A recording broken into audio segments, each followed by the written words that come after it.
बिस्मिल्लाहिर्रहमानिर्रहीम। अस्सलाम वालेकुम स्टूडेंट्स। आज जो हमारा टॉपिक है वो है speed of sound in air, जो कि चैप्टर नंबर 8 का सेकंड लेक्चर है। इसमें हमने ये देखना है कि जो साउंड है वो एयर के अंदर नॉर्मली जो है वो कितनी स्पीड के साथ ट्रैवल करती है। अब ये जो टर्म मैंने नॉर्मली यूज़ किया है, इसके लिए हम यहाँ पे कंसिडरेशन करेंगे कि हमारे पास स्टैंडर्ड टेम्परेचर एंड प्रेशर है। STP के ऊपर स्पीड ऑफ साउंड जो है वो कितनी होती है। वैसे एक्सपेरिमेंटली तो हम उसको जो है वो ऑब्जर्व कर सकते हैं कि आप जगह पे किसी दूर जगह पे आप देखें कि आपने एक डिस्टेंट एक्सप्लोजन की है। आप यूँ समझ लें कि आपने और आपके एक फ्रेंड ने दोनों के जो क्लॉक है वो एट सेम टाइम है, सेम क्लॉक टाइम है। तो दूर की किसी जगह पे जहाँ पे आप दोनों को एक दूसरे के फासले की वैल्यू मालूम है। दूर का मतलब यही है कि 4 5 6 7 किलोमीटर के फासले पे हो, तकरीबन कम से कम इतना फासला हो। तो वहाँ पे अगर वो कोई फायर करे, सपोज फायर की आवाज़ जो कि काफ़ी दूर तक जो है वो सुनाई देती है, दूर अगर वो कहीं पे जाके फायर करेगा तो वहाँ पे फायर करते हुए वो अपने स्टॉपवॉच से टाइम नोट करेगा। स्टॉपवॉच से कि किस टाइम पे, क्लॉक से टाइम नोट करेगा कि किस टाइम पे उसने फायर किया। और आपने जो कि इतनी दूर, सपोज कर लें कि 10 किलोमीटर के फासले पे आप, आपको जिस टाइम पे वो आवाज़ सुनाई देगी आपने उस टाइम पे क्लॉक का टाइम नोट कर लेना है। दोनों ने अपना अपना टाइम नोट करना है और बाद में टाइम का डिफरेंस ले लेना है। तो वो टाइम होगा कि आवाज़ इस जगह से पॉइंट ऑफ एक्सप्लोजन या फायर से आप तक पहुंची, ऑब्जर्वर तक। तो इस टाइम को नोट कर लेंगे आप। फासला जो है वो आपको ऑलरेडी पता है, तो S=VT फार्मूले से हम स्पीड ऑफ साउंड जो है वो डिटर्मिन कर सकते हैं एक्सपेरिमेंटली। और वो हम अगर काउंट करें तो वो हमारे पास राउंडली 332 मीटर पर सेकेंड आती है। ये वैल्यू है एक्सपेरिमेंटली स्पीड ऑफ साउंड की। लेकिन हमने यहाँ पे देखना है कि थ्योरेटिकली ये जो स्पीड ऑफ साउंड है ये किन किन पैरामीटर पर डिपेंड करती है। अगर स्पीड, प्रेशर या टेम्परेचर या इन सब पैरामीटर में से कोई एक भी अगर चेंज हो, वॉल्यूम चेंज हो एयर का, जहाँ पे एटमॉस्फेरिक प्रेशर चेंज होने का मतलब ये वॉल्यूम भी चेंज हुआ है, तो इस तरह के पैरामीटर अगर चेंज हो तो फिर स्पीड ऑफ साउंड के ऊपर क्या फ़र्क पड़ता है। तो उसके लिए हमें स्पेसिफिकली इसको एक्सपेरिमेंटली सॉल्व करने की बजाय थ्योरेटिकली जो है वो सॉल्व करना होगा। तो सबसे पहले इसको न्यूटन ने जो है सॉल्व करने की कोशिश की, जिसको हम न्यूटन अजम्पशन कहते हैं। तो उसको हम कुछ यूँ कह रहे थे।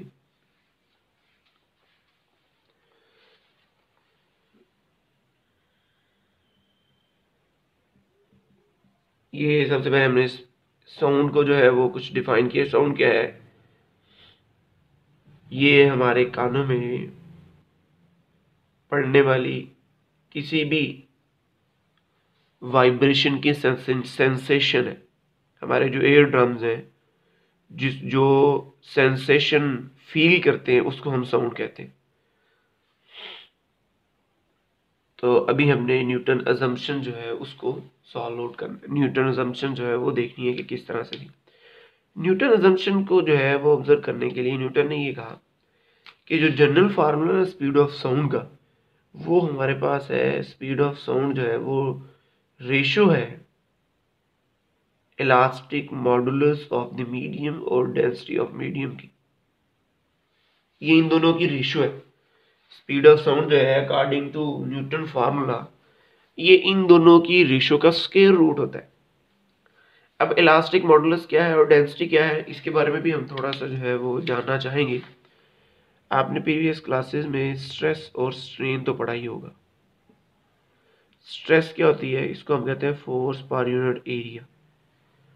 और यही एक और टर्म का भी फार्मूला है जिसको हम प्रेशर भी कहते हैं।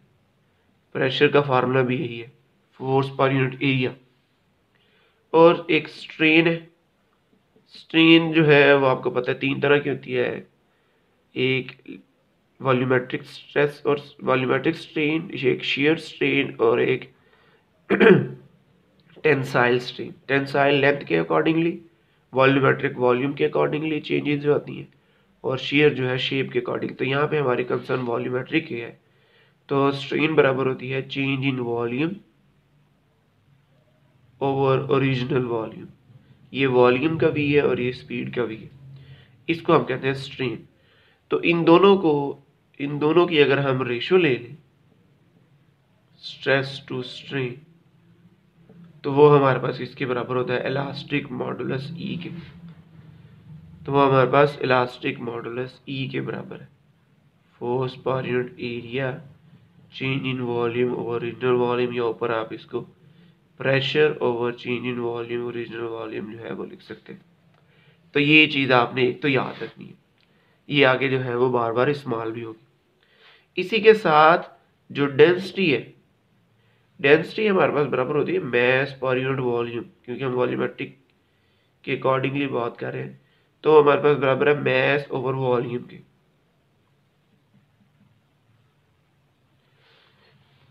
तो हमने इन टर्म्स को जो है वो डिफाइन कर लिया कि ई जो है वो इलास्टिक मॉडुलस है, जो कि डिपेंड करता है एटमॉस्फेरिक प्रेशर, और उस प्रेशर के accordingly change in volume over original volume के अकॉर्डिंगली।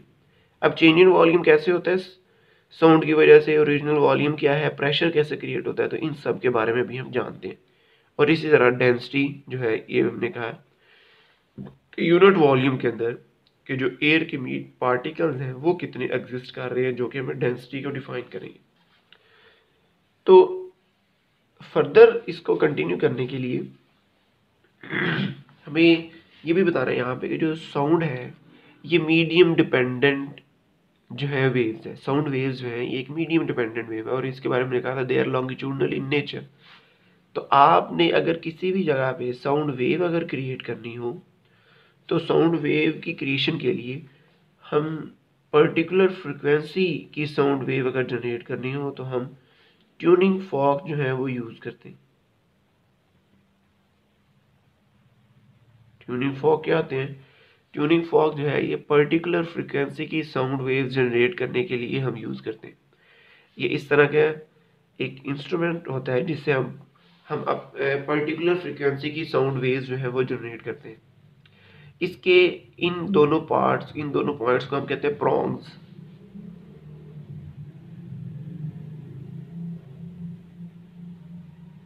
इन प्रॉन्ग्स को जब आप किसी पैड के ऊपर, रबर पैड के ऊपर जो है वो प्लग करते हैं, मारते हैं, तो ये प्रॉन्ग्स जो है ये लेफ्ट और राइट जो है ये वाइब्रेट करते हैं। यूं ये क्या करेंगे? वाइब्रेट। तो जब ये वाइब्रेट करते हैं तो ये एयर के मीडियम पार्टिकल्स को जब ये बाहर की तरफ आते हैं तो ये क्या करते हैं? उनको कंप्रेस कर देते हैं, और जब ये अंदर की तरफ जाते हैं तो उसको क्या कर देते हैं? Extract. Compress, extract, compress, extract. इस तरह से कंप्रेशन और रेयरफेक्शन जो है, एक्सट्रैक्शन जो है वो प्रोड्यूस होती है due to the vibration of the prong of tuning fork. तो इससे जो कंप्रेशन और रेयरफेक्शन क्रिएट होता है, न्यूटन ने ये कहा कि जब अब हम बोलते हैं, जब साउंड जनरेट होती है, तो साउंड की जनरेशन बेसिकली कंप्रेशन और रेयरफेक्शन की ही वजह से। तो कंप्रेशन और रेयरफेक्शन में जब आप कहते हैं कि कंप्रेशन क्रिएट हुआ है, तो कंप्रेशन में जब आपने जनरली ये बात की हुई है, आपने केमिस्ट्री के अंदर भी पढ़ा होगा कि जब कंप्रेशन होती है तो नॉर्मली आप क्या करते हैं? एयर को कंप्रेस करते हैं, गैस को कंप्रेस करते हैं। गैस कंप्रेस करने का मतलब है आप उसका प्रेशर बढ़ा देते हैं। प्रेशर पी की बजाय क्या हो जाता है? पी प्लस डेल्टा पी, ऐसे ही। और जब प्रेशर बढ़ता है तो वॉल्यूम जो है ऑटोमेटिकली उसका कम हो जाता है। वॉल्यूम कितना कम होता है? उसी रेशो के साथ वॉल्यूम उसका क्या हो जाएगा? कम। तो वॉल्यूम कम होने का मतलब है कि वहां पे गैस मॉलिक्यूल्स जो है उसी यूनिट वॉल्यूम के अंदर और ज़्यादा डेंस हो गई। यूनिट वॉल्यूम के अंदर मैसेज की तादाद बढ़ गई है, डेंसिटी जो है वो उसकी बढ़ गई है। तो कंप्रेशन के अंदर ऐसा होता है। और इसी तरह अगर हम कंप्रेशन की एक्सट्रैक्शन की बात करें, जहाँ पे गैस मॉलिक्यूल एक्सपैंड हुए हैं, तो वो उसके अपोजिट होगा। तो न्यूटन ने ये कहा कि जो कंप्रेशन और रेरफेक्शन है इसमें चूंकि कंप्रेस करने में टेम्परेचर नॉर्मली इंक्रीज हो जाता है और रेरफेक्शन में टेम्परेचर जो है वो डिक्रीज हो जाता है, तो ये जो कंप्रेशन और रेरफेक्शन है ये खुद के टेम्परेचर को एक दूसरे के साथ न्यूट्रलाइज कर लेते हैं।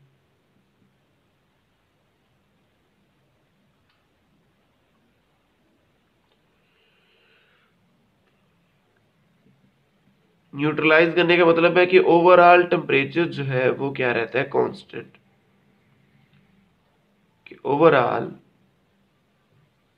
टेम्परेचर जो है over the whole creating a sound waves, overall temperature जो है वो कांस्टेंट रहता है।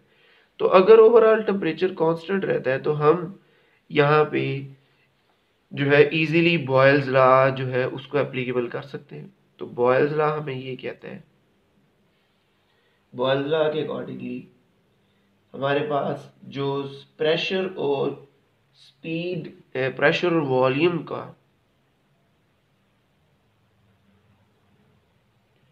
प्रेशर और वॉल्यूम का जो प्रोडक्ट है वो हमें हमारे पास क्या रहता है, कांस्टेंट। कब? जब टेम्परेचर कांस्टेंट हो। जब टेम्परेचर कांस्टेंट हो तो बॉयल्स लॉ हमें ये कहता है कि प्रेशर और वॉल्यूम इन दोनों का प्रोडक्ट जो है वो कांस्टेंट है। तो अगर प्रेशर और वॉल्यूम का प्रोडक्ट कांस्टेंट है तो इसका मतलब ये है कि प्रेशर जो है वो इन्वर्सली प्रोपोर्शनल है वॉल्यूम के। यही मतलब है ना, प्रेशर बढ़ेगा तो वॉल्यूम कम होगा। इसी तरह बाकी क्वांटिटीज भी, इसके कन्वर्सली भी हम ऐसे कहेंगे, प्रेशर कम होगा तो वॉल्यूम बढ़ जाएगा। तो इसी स्टेटमेंट को अगर हम अपनी कंप्रेशन वाली स्टेटमेंट के साथ कंपेयर करें तो हम कह सकते हैं ऑन कंप्रेशन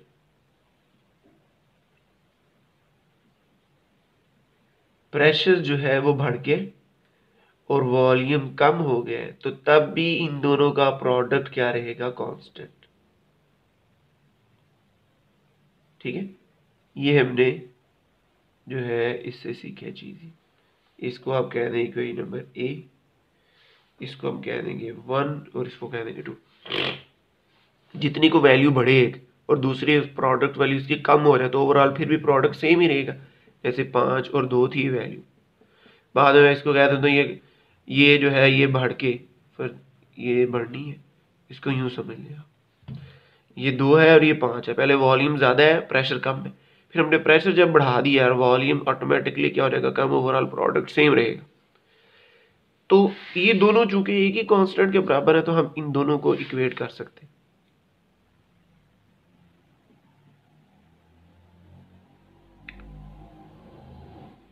तो दोनों को जब हम इक्वेट करेंगे तो आ जाएगा हमारे पास P into V equals to P plus delta V into V minus of delta V. यहाँ पे हम इसको जो है सॉल्व अगर करें, प्रेशर को मल्टीप्लाई करें वॉल्यूम के साथ, फिर इसी को नेक्स्ट टर्म के साथ, यानी कि पहले इसके साथ मल्टीप्लाई होगी फिर इसके साथ, plus P into delta we, फिर इसके बाद अब इसको हम दोनों के साथ मल्टीप्लाई करेंगे बारी बारी, तो यह रहेगा delta P into V minus delta P delta V, और यहाँ पे है प्रेशर इंटू वॉल्यूम। अब ये वाला प्रेशर इंटू वॉल्यूम जब इधर जाएगा तो ये एक दूसरे के साथ कैंसिल हो जाएगी। अब हमने चूंकि कहा है कि ये जो हवा के अंदर ये कंप्रेशन और रेरफेक्शन क्रिएट होते हैं इनकी वैल्यू बहुत ही माइनर सी होती है, इतनी माइनर कि इसको हम नॉर्मली सेंस नहीं कर सकते।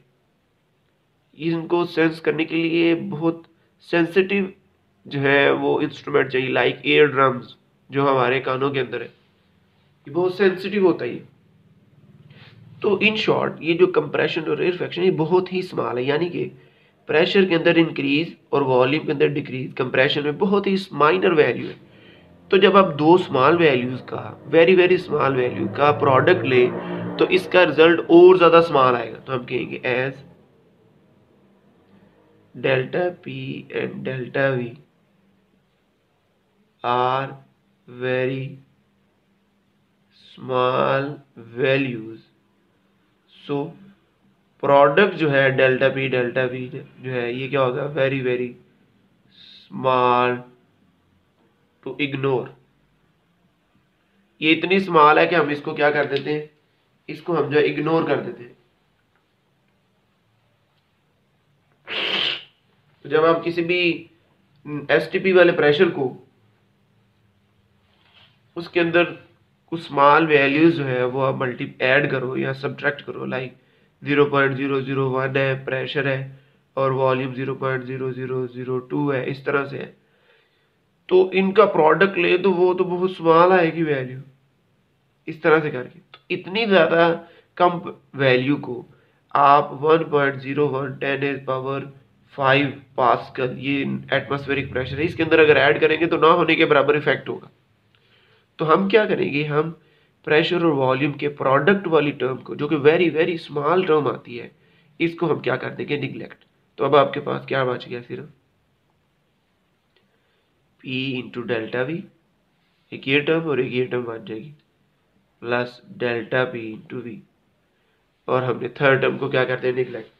नेक्स्ट जो अब हम करेंगे सॉल्व, उसमें कहीं पे भी डेल्टा P और डेल्टा V का प्रोडक्ट आया, यानी कि दो डेल्टाज का जहां पे भी प्रोडक्ट आया, तो उसको हमें क्या करना है, निगलेक्ट ही करना है, इग्नोर करना है। तो अब यहाँ पे ये आपके पास पहली टर्म थी, ये कहीं पे हमने ना मिस्टेक कर दी है, यहाँ पे माइनस साइन आता है इधर, इसके साथ भी माइनस साइन, इस माइनस वाली टर्म को इधर ले आए, plus delta V is equals to delta P into V. तो यहाँ पे अब वॉल्यूम को इधर लेते हैं, तो आ जाएगा डेल्टा वी ओवर वी। अगर वॉल्यूम को इधर नहीं भी लेके आना तो हम इसको यूं भी लिख सकते हैं, delta P V over change in volume. और इसी को अगर हम यूं लिखना चाहें तो आपको जानते हैं कि हम लिख सकते हैं डिवाइडेंड का डिवाइडेंड, ऊपर जो वैल्यू है उसको वापस ले पीछे नीचे ले गए तो ये बन जाएगा। अब इसको आप जरा गौर करें तो ये क्या चीज़ बन गई है, ये डेफिनेटली स्ट्रेस के उसके स्ट्रेस ओवर स्ट्रेन की रेशियो है। हमने कहा था ना, stress just like as pressure और strain change in volume original volume है। तो स्ट्रेस ओवर स्ट्रेन की रेशियो किसके बराबर है, इलास्टिक मॉडुलस के। ये क्या है, इलास्टिक मॉडुलस, इसको हम क्या है, तो इसका मतलब है इलास्टिक मॉडुलस की बजाय आप प्रेशर जो है, एटमॉस्फेरिक प्रेशर जो है वो भी लिख सकते हैं। अब इलास्टिक मॉडुलस एयर का डिटरमिन करना जो है वो एक मुश्किल काम है, तो इसलिए हमने न्यूटन ने इलास्टिक मॉडुलस को देखा कि ये किन पैरामीटर पे डिपेंड करता है, डेंसिटी, और डेंसिटी तो एयर की हम बता सकते हैं ना कि यूनिट वॉल्यूम के अंदर कितने एयर के पार्टिकल्स हैं नॉर्मली एसटीपी पे। तो इलास्टिक मॉडुलस की जो है वो प्रॉब्लम थी, तो इलास्टिक मॉडुलस को हमने बताया कि इलास्टिक मॉडुलस जो है वो जस्ट लाइक एज प्रेशर है, कब, जब टेम्परेचर क्या होगा, कांस्टेंट होगा। तो बॉयल्स ने हमें ये जस्टिफाई कर दिया इसका। तो अगर आप अब इस रिलेशन को यूज करें इन इक्वेशन ए, तो आप लिख सकते हैं, so equation A can be written as, तो उसको आप यूं लिख सकते हैं कि आपके पास स्पीड बराबर है प्रेशर ओवर डेंसिटी के, और एटमॉस्फेरिक प्रेशर जो है वो किसके बराबर है, 1.01 10⁵ पास्कल, या आप इसका यूनिट लिखते हैं न्यूटन पर मीटर स्क्वायर, और साथ ही डेंसिटी ऑफ एयर जो है वो बराबर है 1.29 किलोग्राम पर मीटर क्यूब। ये आपकी जो है वो एयर की डेंसिटी। तो हम जब इन दोनों वैल्यूज को यहाँ पे पुट करें तो हमारे पास स्पीड ऑफ साउंड का जो रिजल्ट आता है वो हमारे पास आता है 280 मीटर पर सेकेंड। ये आपके पास थ्योरेटिकल रिजल्ट है न्यूटन अजम्पशन के अकॉर्डिंगली। अब इसको आप अगर कंपेयर करें हमारे एक्सपेरिमेंटल रिजल्ट से, आपको याद है एक्सपेरिमेंटल रिजल्ट क्या था, हमने ये कहा था कि एक्सपेरिमेंटली हमारे पास स्पीड ऑफ साउंड जो है वो कितनी थी, 332 मीटर पर सेकेंड, जबकि आपके पास जो थ्योरेटिकल रिजल्ट है वो 280 मीटर पर सेकेंड है। अब यहाँ पे तो एक बड़ा लार्ज डिफरेंस है, कितना डिफरेंस है, राउंडली 52 मीटर पर सेकेंड का। अब इतना ज़्यादा फर्क नहीं हो सकता। अगर कैलकुलेशन में थोड़ा सा भी सपोज किया हमने कि एक्सपेरिमेंटली एयर की डेंसिटी कुछ जो है वो ज़्यादा थी या इलास्टिक मॉडुलस में फ़र्क था, तो माइनर सी वेरिएशन तो आ सकती है, को 5 मीटर पर सेकंड की या 10 मीटर पर सेकंड की, लेकिन 52 मीटर पर सेकंड की वेरिएशन नहीं आ सकती। तो इसका मतलब ये है कि जो न्यूटन ने कैलकुलेशन की है, इसमें कहीं पे हमें जस्टिफिकेशन करने में, हमें कहीं पे एनालाइज करने में मिस्टेक हो गई है। और अगर हम इसका परसेंटेज में एरर देखें तो वो हमारा 16% एरर आ रहा है। थ्योरेटिकल का एक्सपेरिमेंटल के साथ जो एरर है वो 16% है। तो यहाँ पे कहीं पे हमें सॉल्व करने में, एजम्पशन करने में न्यूटन को कहीं पे मिस्टेक हो गई है। उस मिस्टेक को फिर जो है वो सॉल्व आउट किया है किसने? लैपलेस ने। लैपलेस ने कहा कि न्यूटन की एजम्पशन जो है नॉर्मली, तो उसने मेथड एक अच्छा डेवलप किया स्पीड ऑफ साउंड की वैल्यू डिटरमिन करने का, लेकिन एक जगह पे वो गड़बड़ कर गया। वो जगह क्या थी? उसने कहा कि जो कंप्रेशन और रेरफैक्शन है ये इतने रैपिडली क्रिएट होते हैं कि टेम्परेचर को इतना टाइम ही नहीं मिल पाता कि वो कंप्रेशन से रेरफैक्शन की तरफ खुद को कांस्टेंट कर पाए।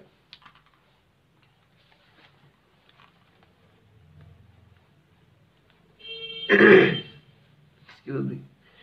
तो इसमें हमने क्या बताया कि लैपलेस ने ये कहा कि टेम्परेचर को इतना टाइम ही नहीं मिल पाता ड्यूरिंग कंप्रेशन या रेरफैक्शन कि वो टेम्परेचर को जो है वो कांस्टेंट कर पाए।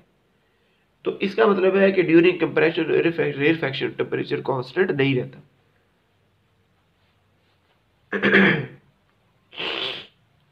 थोड़ा फ्लू होगा इसलिए। तो टेम्परेचर जब कांस्टेंट नहीं रहता तो फिर बॉयल्स लॉ का आप ये वाली जो स्टेटमेंट है ये यूज़ नहीं कर सकते। तो इसी को हम थोड़ा जो है वो करते हैं ठीक। नेक्स्ट हमारे पास है क्या है? Laplace correction. ये भी एक साइंटिस्ट था। ये इसके बारे में आप नेक्स्ट जो है बड़ा डिटेल से जानेंगे, इसने बड़ा काम किया है फिजिक्स में। Laplace correction. लैपलेस ने ये कहा कि temperature doesn't remain constant.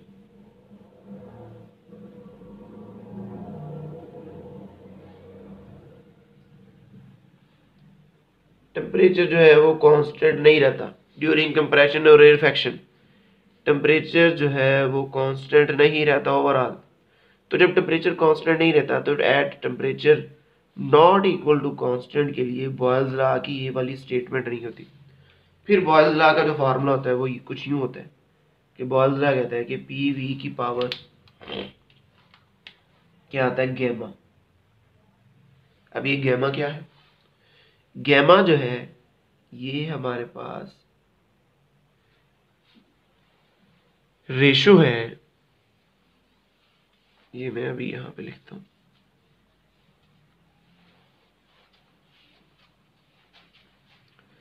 Gamma जो है ये हमारे पास रेशो है मोलर स्पेसिफिक हीट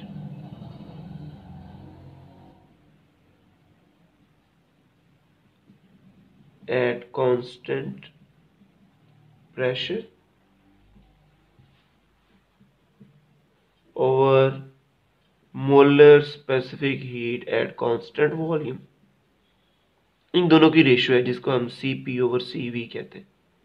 ये गैमा के बराबर है। अब इसकी वैल्यू जो है, अब ये मोलर स्पेसिफिक हीट है, कांस्टेंट प्रेशर या कांस्टेंट वॉल्यूम क्या है इसको भी हम डिफाइन करते हैं अभी। इसकी जो वैल्यू है वो हमारे पास 2-3 तरह से है। यानी कि अगर आपके पास जो एयर है उसके अंदर मोनोटॉमिक गैसेज है, मोनोटॉमिक मोनोटॉमिक गैसेस के लिए इसकी वैल्यू होती है 1.67। डाइएटॉमिक के लिए इसकी वैल्यू होती है 1.40 और पॉलीएटॉमिक के लिए इसकी वैल्यू है 1.29। तो नॉर्मली हमारे पास यहाँ पे जो कंसिडरेशन है, जो एयर के अंदर आपको पता है कि ऑक्सीजन है, नाइट्रोजन है, हाइड्रोजन है, इनकी तादाद जो है वो ज़्यादा है, इनकी जो डेंसिटी है वो ज़्यादा है। तो हम नॉर्मली ये वाली वैल्यू जो है यूज़ करते हैं डायटोमिक वाली। अच्छा, अब हम चलते हैं कि सीपी क्या है, molar specific heat at constant pressure या कांस्टेंट वॉल्यूम क्या है, इसको कैसे डिफाइन करें। इसको हम कहते हैं it is the amount of heat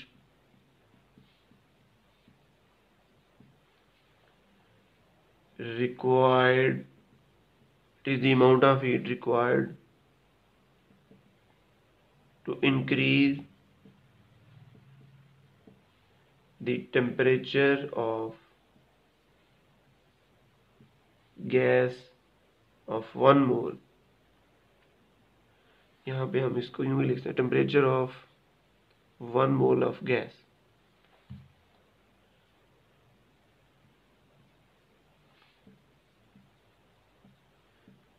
through 1 kelvin. 1 kelvin temperature बढ़ाने के लिए, 1 मोल गैस का 1 केल्विन टेम्परेचर बढ़ाने के लिए जितनी अमाउंट ऑफ हीट रिक्वायर होगी eight constant pressure is called molar specific heat at constant pressure, जिसको हम सीपी कहते हैं। अब ये इसको यूं समझे कि आपके पास ना एक आपके पास गैस है जिसकी तादाद कितनी है 1 मोल, उसके अंदर गैस की तादाद कितनी है 1 मोल है। अब आपने क्या करना है, इसका टेम्परेचर 1 केल्विन बढ़ा देना है। फर्ज किया पहले जो था वो 25 केल्विन था, आप क्या करते हैं इसका टेम्परेचर आपने करना है 26 केल्विन। तो डेफिनेटली आपको क्या करना पड़ेगा, इसको हीटअप करना पड़ेगा। तो जितनी हीट हमें रिक्वायर होगी इस 1 मोल गैस का 1 केल्विन टेम्परेचर बढ़ाने के लिए, उस अमाउंट ऑफ हीट को हम क्या कहेंगे सीपी। किस पे, कांस्टेंट प्रेशर पे चलते हुए, यानी कि आपने इसका प्रेशर नहीं बदलना, इसके पिस्टन को फ्रीली मूव करने देना। तो जब इस तरह की कंडीशन होगी तो तब जो हीट रिक्वायर होगी उसको हम कहेंगे molar specific heat at constant pressure. तो इसी तरह molar specific heat at constant volume जो है उसको आप क्या लिखते हैं, मैं यहीं पे इसको अमेंडमेंट करता हूँ, ये आपके जस्ट समझने के लिए। उसको हम क्या कह रहे हैं, CV। The amount of heat required to increase the temperature of 1 mole of gas through 1 Kelvin at constant pressure की बजाय आप क्या लिख देंगे अब, volume is called molar specific heat at constant volume. यानी कि अब आपने वॉल्यूम कांस्टेंट रखना है, वॉल्यूम चेंज नहीं होने देना, पिस्टन फिक्स कर देना है। तो तब जो हीट रिक्वायर होगी उसका टेम्परेचर बढ़ाने के लिए 1 मोल गैस का, तो उस हीट को हम कहेंगे CV। तो ये थी जो थोड़ी सी नॉन कन्वेंशनल सी बातें जो हमने यहाँ पे की। अच्छा जी, इसको आप पॉज करके जो है वो लिख सकते हैं। अच्छा, हमने ये गैमा जो molar specific heat at constant pressure जो कांस्टेंट वॉल्यूम वाली टर्म थी, इसको हमने यहाँ पे जो है वो एक्सप्लेन किया। अब आपके पास एक इक्वेशन तो ये बन गई, इक्वेशन नंबर 1। अब एट कंप्रेशन आप क्या लिखेंगे कि ड्यूरिंग कंप्रेशन जो है इसका प्रेशर अब क्या है, again P plus delta P हो गया, और वॉल्यूम क्या है V माइनस डेल्टा V, इसकी पावर क्या आएगी gamma is equal to constant. इसको आप कहेंगे इक्वेशन नंबर 2। अब अगेन आप इक्वेशन 1 और 2 को कंपेयर कर दें, कंपेयरिंग 1 एंड 2, 1 और 2 को कंपेयर करने पे आएगा हमारे पास प्रेशर और वॉल्यूम का प्रोडक्ट बराबर है, इसकी पावर क्या भी आएगी P plus delta P into volume V minus delta V की पावर गैमा। ये आपके पास रिलेशन आ रहे हैं। अब हमने इसको जो है वो सिंप्लीफाई करना है। सिंप्लीफाई जो है वो करना होगा कि डेफिनेटली आपको इसकी पावर जो है वो रिजॉल्व करनी होगी। तो पावर को रिजॉल्व करने के लिए हम यूं करते हैं कि हम यहाँ से वॉल्यूम जो है वो कॉमन ले लेते हैं, 1 minus delta V over V। जहाँ पे कोई चीज़ ना हो उधर हम उसको डिवाइड कर देते हैं, कॉमन लेते हुए उस टर्म में वो वैल्यू वो टर्म मौजूद ना हो तो हम क्या कर लेते हैं, उसको उधर से डिवाइड कर देते हैं। तो यहाँ पे हम गैमा को अगर हम इंडिविजुअली लिखें, तो मैं स्टेप बाय स्टेप कर रहा हूँ ताकि इजीली आपको समझ भी आ जाए। 1 minus delta V over V, इसकी पावर की गैमा आ जाएगी। अब आप यहाँ पे देखें तो ये गैमा, ये 3 फैक्टर है, 1 2 और 3। इसको जब इधर लाएंगे तो ये नीचे डिवाइड होगा, तो डिवाइड होने पे ये इसके साथ क्या हो जाएगा, कैंसिल। आपके पास जस्ट बच गया pressure P plus delta P, और इधर क्या बच गया 1 माइनस डेल्टा V। इसको अभी हम यूँ लिख सकते हैं, क्यों लिखा है ये अभी आपको नेक्स्ट पता चल जाएगा। इसको मैंने लिखा यूँ कि आपके पास ये बराबर है 1 plus minus delta V over V।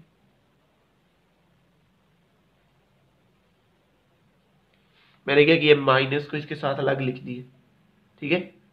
ये आपके पास एक नई इसकी स्टेटमेंट आ गई। अब ये हमने क्यों लिखा ये बेसिकली मैं इसका फार्मूला ओपन करना चाह रहा हूँ। अब ये फार्मूला कैसे ओपन करते हैं, फार्मूला जो है हम नॉर्मली एक पावर को तो बड़े इजीली सॉल्व कर लेते हैं, स्क्वायर वाली हो, क्यूब वाली हो, 4 पावर वाली हो, तो हम इजीली उसका फार्मूला अप्लाई करके या उसकी पावर को डिवाइड मल्टीपल की फॉर्म में लिख के हम इजीली इसका फार्मूला अप्लाई कर सकते हैं।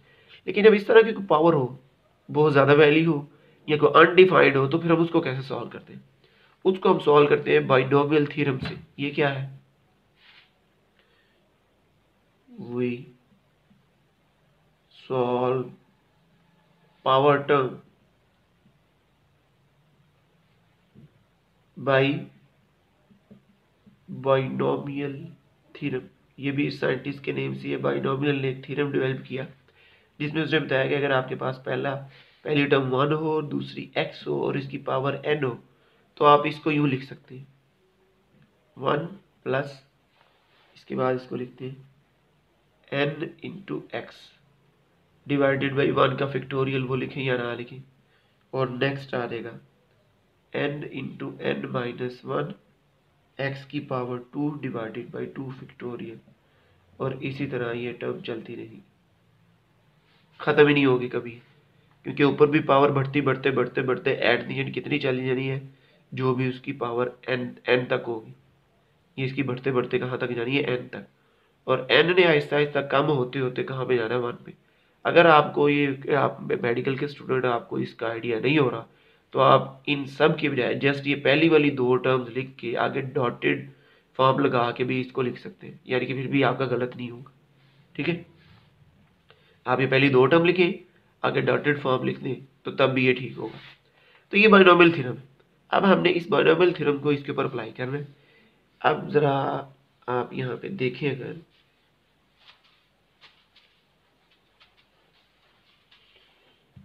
तो हमारे पास ये 1 और x की बजाय क्या है, minus delta V by V, और n की बजाय क्या है यहाँ पे ऊपर गैमा। तो इस साइड में हमारे पास है pressure, pressure plus change in pressure, और यहाँ पे आ जाएगा 1 प्लस n की जगह क्या आ जाएगा, गैमा, और x की जगह क्या आ जाएगा, minus delta V over V. अब नेक्स्ट टर्म अगर आप देखिए, अगर तो एक्स स्क्वायर है, यानी कि minus delta V over V का स्क्वायर। तो जब डेल्टा वी का स्क्वायर आएगा, इसका मतलब ये होगा कि दो आपके पास डेल्टाज का प्रोडक्ट है ये। ओहो, दो आपके पास डेल्टाज का जो है ये क्या है, प्रोडक्ट। तो मैंने अभी ये प्रीवियसली क्या कहा है इन न्यूटन अजम्पशन में, कि जब भी दो डेल्टा का प्रोडक्ट आएगा तो इसका आंसर क्या होगा, वेरी वेरी स्मॉल। तो वेरी वेरी स्मॉल टर्म जो है नेक्स्ट स्क्वायर वाली है, फिर इसके बाद क्यूब वाली आएगी, यानी कि 3 डेल्टाज का प्रोडक्ट। तो हायर टर्म जो है जितना आप ऊपर चलते रहेंगे वो टर्म्स उतनी ही स्मॉल होती जाएगी। तो इसका मतलब है हायर टर्म को हम ऐसे ही लिख देंगे, और इसके बारे में हम कहेंगे they are very very small. Higher terms are very very small, so we can neglect them. उनको हम जो है निगलेक्ट कर सकते हैं। तो अब आपके पास क्या बच गया, P बराबर है P प्लस डेल्टा बी, और इधर क्या बच गया 1 minus gamma delta V over V के। ओके, बाकी सारी टर्म्स जो है वो हमने कही है कि निगलेक्ट होगी। अब इसको प्रोडक्ट ले लो, इसको भी आप बारी बारी दोनों के साथ मल्टीप्लाई करें, pressure minus gamma P delta V over V, ठीक है। और इसी तरह अब इसको भी दोनों के साथ प्रोडक्ट लें, plus delta P minus of gamma delta V over V. इधर आ गया प्रेशर। अब यहाँ पे भी आप देखें तो ये दो डेल्टाज आ गए। अगेन इसको हम क्या कर देंगे, निगलेक्ट। क्यों? क्योंकि ये भी क्या है, वेरी वेरी स्मॉल टर्म है ये भी, इसको भी हमने निगलेक्ट कर दी। अब ये भी प्रेशर इधर जाके माइनस होगा तो ये इसके साथ कैंसिल हो जाएगा, जीरो हो जाएगा। तो आपके पास क्या बच गया, ये बच गया इधर आपके पास minus gamma del P delta V over V plus delta V, minus वाली टर्म इधर ले जाए, plus P delta V over V is equals to delta V. तो इसको आप लिख सकते हैं, गैमा पी इधर रहने दें और इसको नीचे ले आए, या मैं रीअरेंज करके आपको बता देता हूँ। ये वी ऊपर चला जाएगा और डेल्टा वी नीचे आ जाएगा। और इसी को फिर आप यूं भी लिख सकते हैं जैसे हमने पहले स्ट्रेस की शक्ल में लिखा था, स्ट्रेस ओवर स्ट्रेन की शक्ल में। अब ये भी आपके पास अगेन किसके बराबर हो गया, इलास्टिक मॉडुलस के।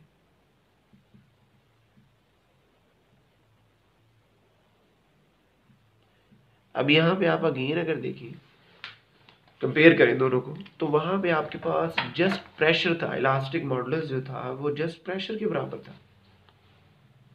लेकिन लेप्लेस करेक्शन में जो इलास्टिक मॉडुलस है, ये दो चीज़ों का प्रोडक्ट आ रहा है। एक गैमा जो कि रेशो थी सीपी ओवर सीवी की, और प्रेशर का प्रोडक्ट है। तो अब हमने इस टर्म को पुट करना है इक्वेशन नंबर ए में। देखते हैं हमारे पास अब रिजल्ट क्या आता है। Put it in equation A, put it in equation ए।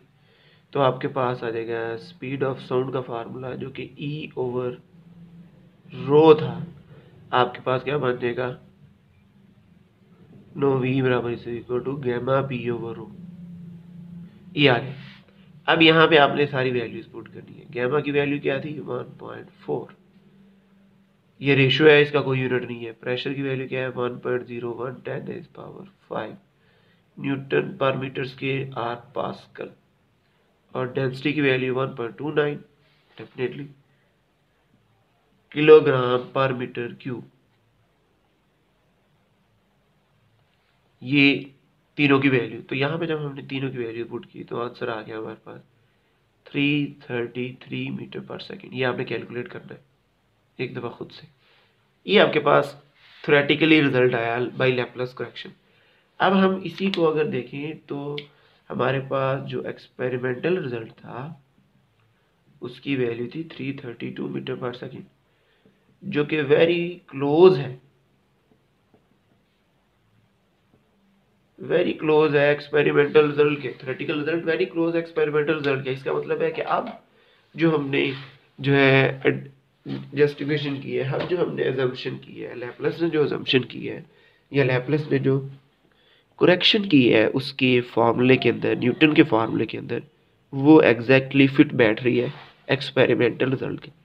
कोई भी जो अजम्पशन है या कोई भी जो थ्योरी है वो तभी जस्टिफाई होती है जब उसकी वैल्यूज एक्सपेरिमेंटली जो है वो प्रूव हो।